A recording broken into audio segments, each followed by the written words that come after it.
താങ്കളുടെ ജീവിതത്തിൽ താങ്കൾക്ക് പറ്റിയ ഏറ്റവും വലിയ മണ്ടത്തരം എന്താണ്? രണ്ടാം ലോക മഹായുദ്ധത്തിൽ എൻ്റെ ജർമ്മനി ഒന്ന് വലുതാക്കാൻ വേണ്ടി ഞാൻ റഷ്യയെ ഒന്ന് ചൊറിഞ്ഞു. എല്ലാവർക്കും നമസ്കാരം. ഇന്ന് നമുക്കൊരു സ്പെഷ്യൽ ഗസ്റ്റ് ഉണ്ട്. നമസ്കാരം.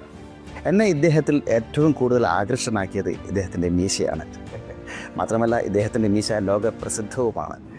നിങ്ങൾ എന്നെയും എൻ്റെ മീശയും പരിഹസിക്കുകയാണോ? നിങ്ങൾ ഒരു കാര്യം ഓർക്കണം, നിങ്ങൾ ഇൻ്റർവ്യൂ ചെയ്യുന്നത് ചാർലി ചാപ്ലിനെയല്ല, ഹിറ്റ്ലറെയാണ്. ഹിറ്റ്ലറെ അത് മറക്കണ്ട. അയ്യോ, അങ്ങനെയൊന്നും ഉദ്ദേശിച്ചില്ല ഹിറ്റ്ലർ സാർ.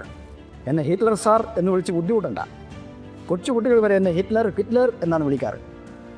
താങ്കൾ ഭയങ്കര സ്ട്രിക്റ്റ് ആണല്ലോ, എന്താ അതിന് കാരണം? എന്നെ തന്നപ്പടി വളരെ സ്ട്രിക്റ്റ് ആയിരുന്നു. ചെറുപ്പത്തിൽ ഞാൻ നന്നാവാൻ വേണ്ടി എന്നെ നന്നായി തല്ലുമായിരുന്നു. തല്ലിയിട്ട് പ്രത്യേകിച്ച് കാര്യം ഉണ്ടായില്ലല്ലേ?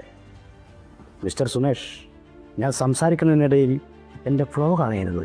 Sorry sir. അതൊക്കെ കൊണ്ട് തന്നെയാണ് ഞാൻ സ്ട്രിക്റ്റ് ആയത്. ഹിറ്റ്ലർ എന്ന മലയാള സിനിമയിൽ മമ്മൂട്ടിയുടെ ക്യാരക്ടർ വളരെ സ്ട്രിക്റ്റ് ആയിരുന്നല്ലോ. താങ്കൾ സിനിമകളൊക്കെ കാണാറുണ്ടോ? സിനിമകളൊക്കെ കാണാറുണ്ട്.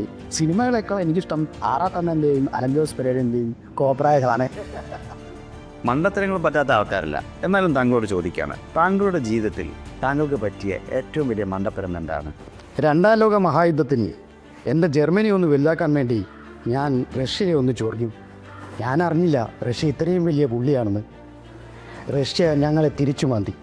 ആ മാന്തലിൽ എൻ്റെ സാമ്രാജ്യവും ജീവനും തന്നെ നഷ്ടപ്പെടുത്തേണ്ടി വന്നു. ഞങ്ങളൊക്കെ ഇപ്പോഴും ആലോചിക്കുന്ന ഒരു കാര്യമാണ്, ഇത്രയും ധീരനായ താങ്കൾ എന്തിനാണ് ആത്മഹത്യ ചെയ്തത്?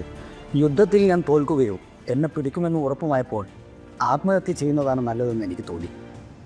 പിന്നെ ലോകരാജ്യങ്ങളും പബ്ലിക്കും ഒക്കെ എനിക്കെതിരായിരുന്നു. ഒരു ദുർബലനായി ജീവിക്കാൻ എനിക്ക് താല്പര്യമില്ല.